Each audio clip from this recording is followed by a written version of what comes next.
Welcome to another episode of Shake Sales. I'm your host, Maggie, the sales evangelist at Mailshake. And today I'm super excited about our guest, Jan from Pleo. So just kind of give you a little bit of background about Jan. Jan started in sales a little over 2 years ago and is now one of the top 25 AEs to follow on LinkedIn. And like I mentioned earlier, he's an AE at Pleo. And how I kind of originally found Jan and why I'm super excited about this conversation is when I was looking at his LinkedIn profile, right in his tagline was talking about crafting meaningful outreach, which is the topic of today's discussion. And I love this because if people have heard me talk before, I'm in the sales engagement space. That's the software we sell at Mailshake. And my day-to-day is talking to customers about how we can make outreach a bit more meaningful. And I love talking about the relationship side of sales here too. But Jan, thanks so much for being here, and I'll let you introduce yourself too. Yeah, Maggie, thank you so much for inviting me.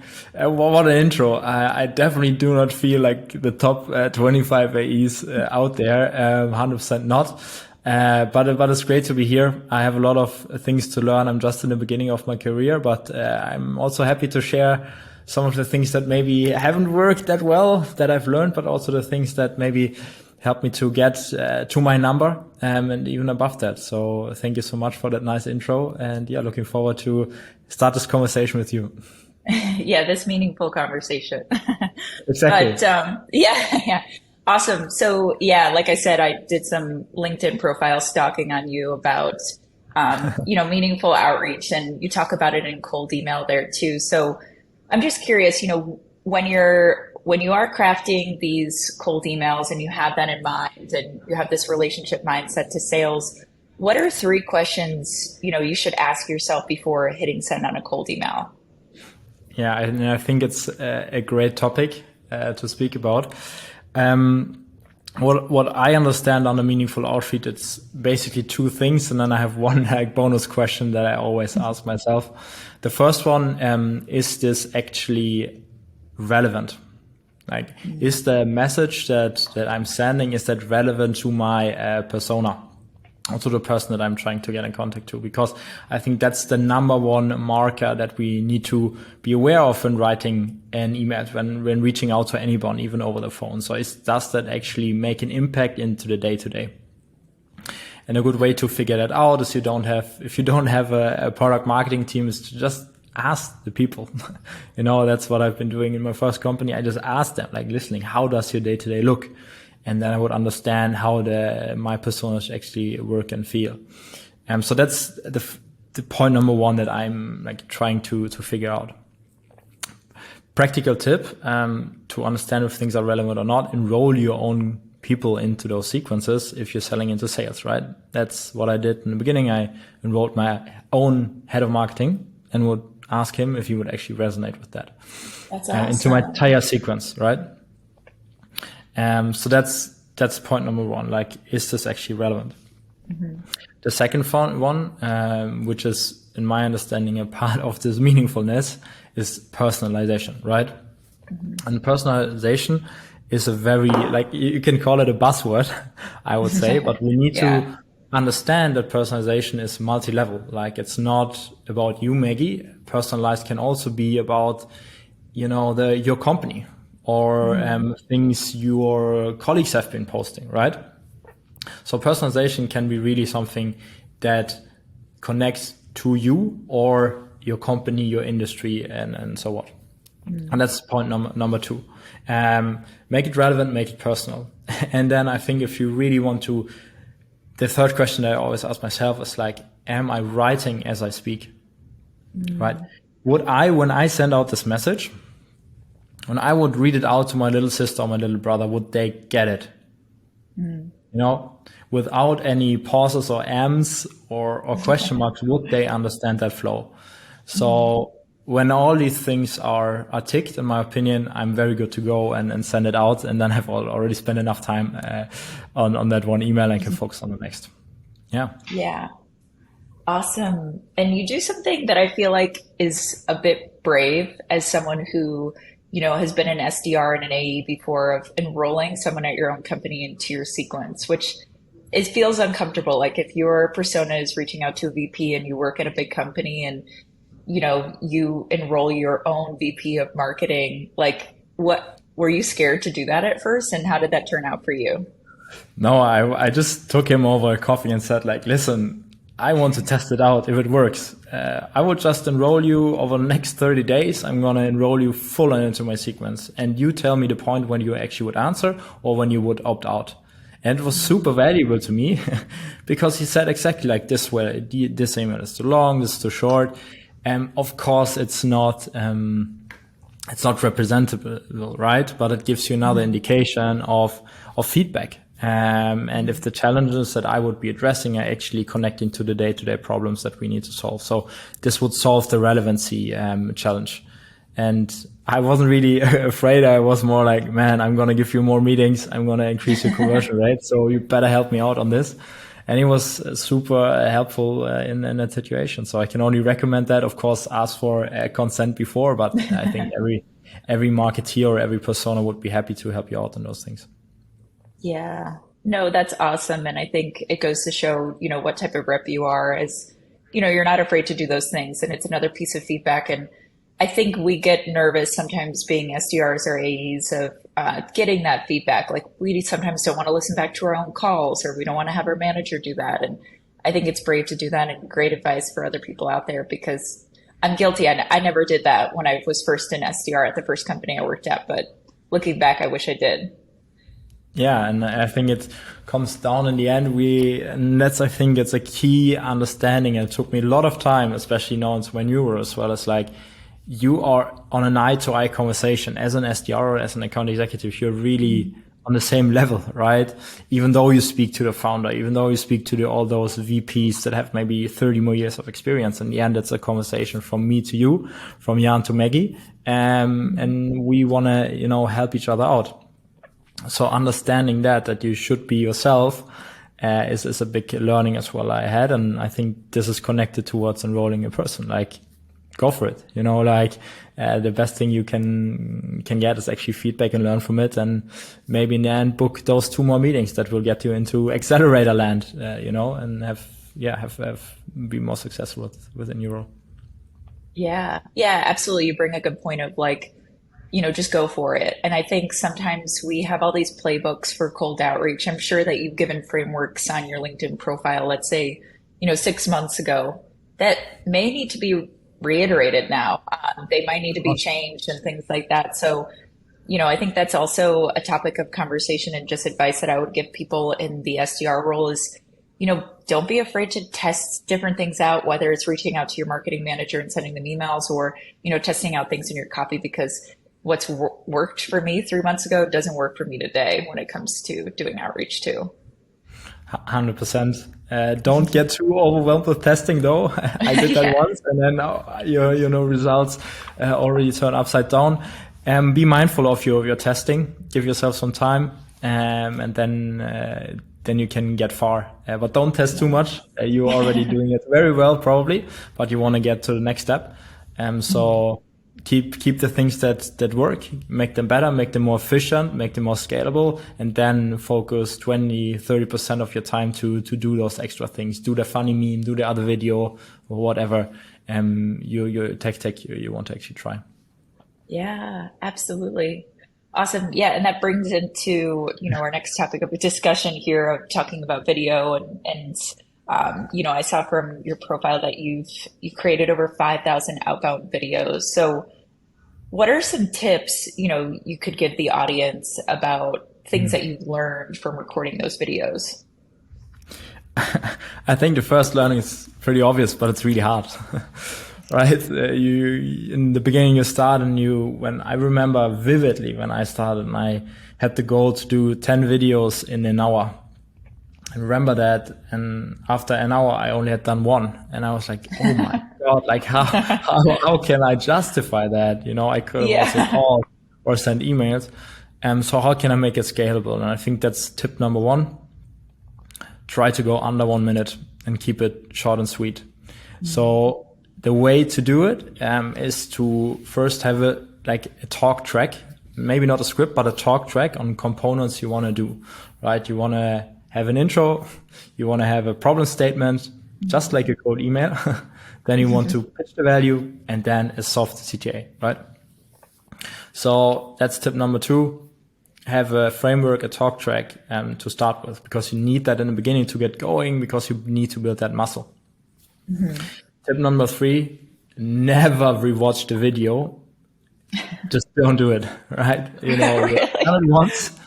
If Wait, you start like reanalyzing your flaws, you will get, you get into a rabbit hole and actually will never send out the video, because you will like, how do I look? How's the, whatever I said, unless you made a very big mistake, right? If I would call you Peter right now, then I of course wouldn't send a video. I've done that. And then people would say, like, listen, Jan, my name is Maggie, but thanks for the video, right? So don't rewatch the video, in my opinion. Just send it out and then go to the next one. And then I think the third or fourth tip would be to pique curiosity, right? The biggest goal of the video is not to get an answer, because you will get it eventually, but to get it clicked on, right? So you need to make it frictionless. A good thing, if you have your phone on LinkedIn, you can directly record a video on your phone and send it to the persona in the chat. You can do that. So that's like even one less touch point to actually click through on the video. And another one, if you do it through Vidya, Tolstoy, or whatever tool you use, zoom on the profile picture of the prospect you want to do a video for. Yeah. And then, zoom on their face, because it becomes quite irresistible if you see your own face with a video that you don't click on it. So these would be my tips to get started. Awesome. Yeah. And I think you touched on a good point there of, the goal of having a video in there is for someone to click on it and watch it. So you brought up some good points of how to do that, maybe like zooming in on their picture, because that would spark my curiosity, like, why is he on my profile? Like, what is he going to be talking about in this video? And I know it's personalized, because there's no way that he could send that video over to, let's say, even my colleague at Mailshake.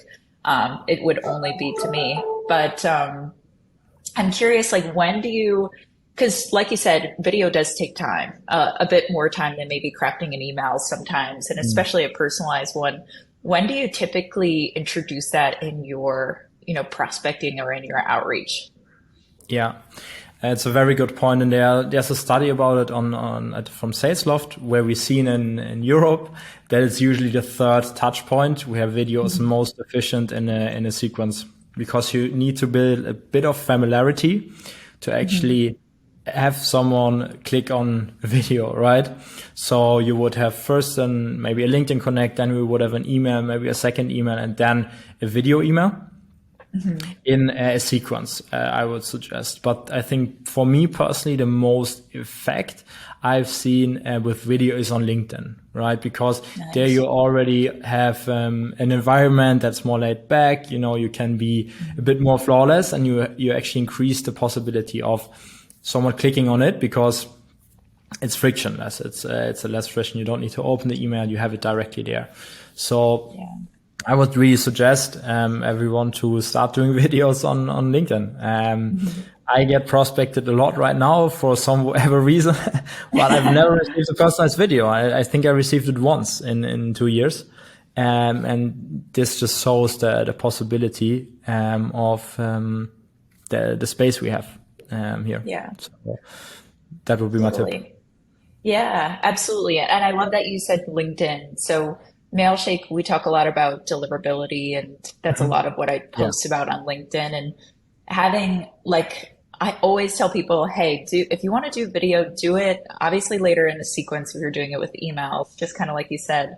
But then also just skip that completely and go to LinkedIn, because there's no spam filter with LinkedIn, really, unless you are spamming people and then they shut you down. But yeah, it's like you don't leave it up to chance of, like, is this video going to get filtered into the spam folder? So for 2 reasons, you're right. It's a social platform, so it's a little bit more like accepted maybe than versus an email. And you also can't get really locked into a spam folder by sending it over. It's always going to reach their inbox. Yeah, exactly. Exact point. There's nothing worse than doing the best video in the world and then Yeah. it lands in the spam folder. Connect with the persona on LinkedIn. Ideally, they have LinkedIn. You can actually connect with them. Of course, there are cases where when it's not possible, then you could also ask if you could forward the video to them. Could also work through a colleague. But LinkedIn, in my opinion, with video right now, at least as we speak, maybe change in a couple of days or weeks, is the way to go. Yep. In October 2022. Exactly. Awesome. Yeah. So this is definitely shifting gears. I don't even know a good intro into this next question, but it still has to do with, meaningful relationships. And we talked about meaningful outreach. But Jan, I saw a post of yours again in kind of my stalking of how you specifically teamed up with an SDR of yours on I think a plan to do outreach. And it was really cool.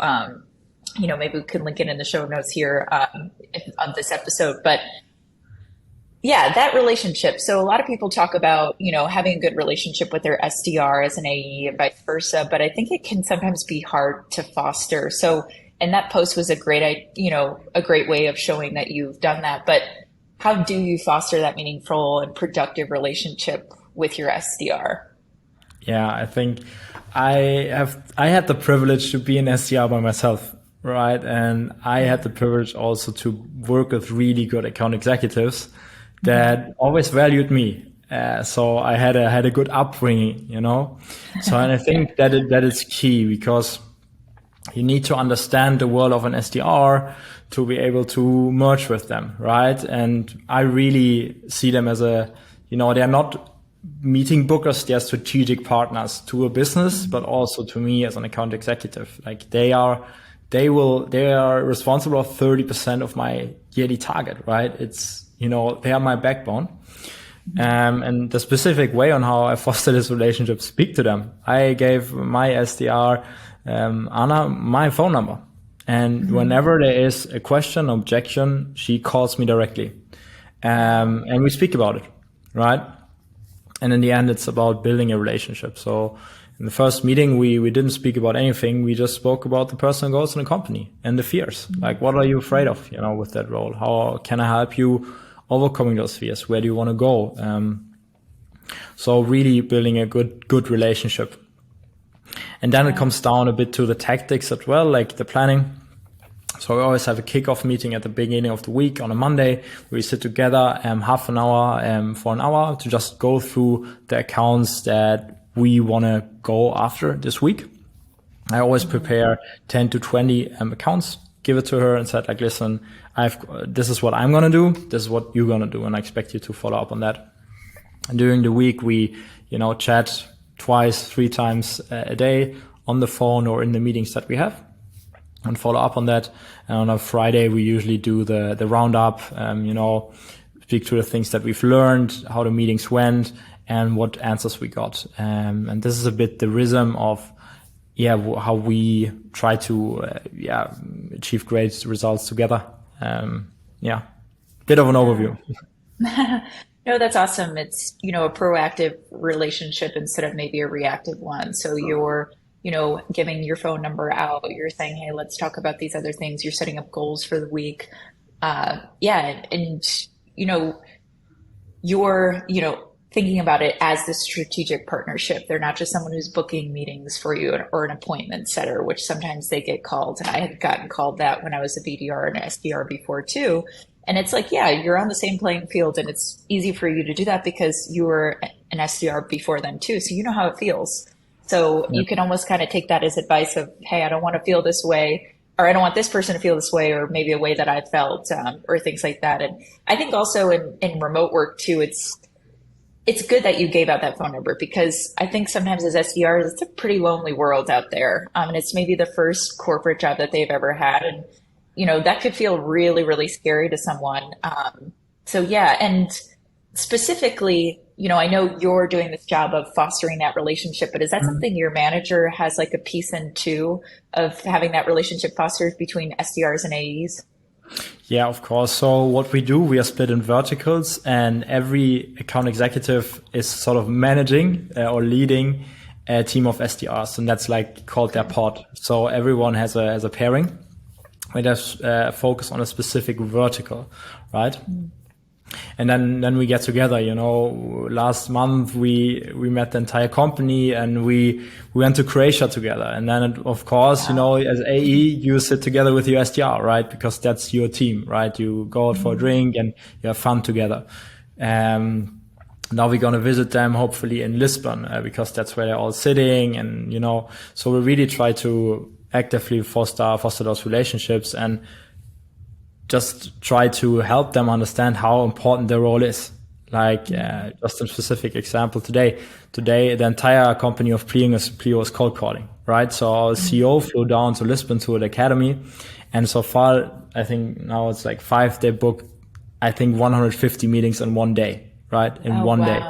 So this is the importance of the culture that we have here in the organization, where we put the SDR first. And we really value them and want to enable them to work as efficiently as possible, and exactly see them as strategic partners and not as those meeting setters, as other companies or other cultures have brought us up with. Awesome. Yeah, I love that. It's kind of just reminding them of the work that they do. Because with any role, it's really easy to just kind of put blinders on and, show up at your computer and say, hey, this is what I have to do today. This is my job, whatever. But when you actually look at it from a view of the whole company, it's like, hey, you all set 150 meetings today. That's huge. So I love that. That's so super cool. But, I know we're coming up on time here. And I really, really appreciate you coming on here and talking about these, meaningful relationships, and all the way from cold email to relationships that you have with your SDRs. What's maybe like one key takeaway you'd love listeners to hear from, what we talked about today? Yeah, I think the most important thing I would say is, if you're an SDR, and that's the advice I got from Kyle Coleman by myself. He said, like, as an SDR, if you're going to master that role, take time, because it can take you anywhere you want to go in life. Whether it's becoming an account executive, whether it's becoming a founder, whether it's becoming a CEO at one day, the things you learn will shape you for life. It's going to be difficult. It's going to be challenging, but the things you will learn, you're going to take you in any role. And if you master those skills, you're going to be most likely very, very successful. So enjoy that role. AE land is a different land, and everybody glorifies it, but it comes with different challenges. So take your time. And the way to be successful in an SDR role is, in my opinion, is to build those meaningful conversations, those long-lasting conversations, by being relevant and also have a high focus on personalization. That's my take. Awesome. Yeah, you packaged it so well together. Couldn't have said it. Yeah, that was amazing. And Jan, before we finish up too, where can people find you to learn more? Yeah, I mean, if you're in Stockholm, I love rowing. It's my passion project on the side. I'm not good, but you can see me on the water. If you want to row, please join. Otherwise, of course, you'll find me on LinkedIn. I'm very happy to, come into conversation with you. Follow up if you don't get an answer. I'd like to answer you. Or send a video. Nobody has done that so far. If you want help, find me on LinkedIn. Yeah. Okay. If you want to get in touch with Jan, he will definitely probably respond to a video. But awesome, Jan. Thank you so much for joining me today. But we'll catch everyone next time on Shake Sales. Thanks so much. Yeah. Thank you so much, Maggie. Bye.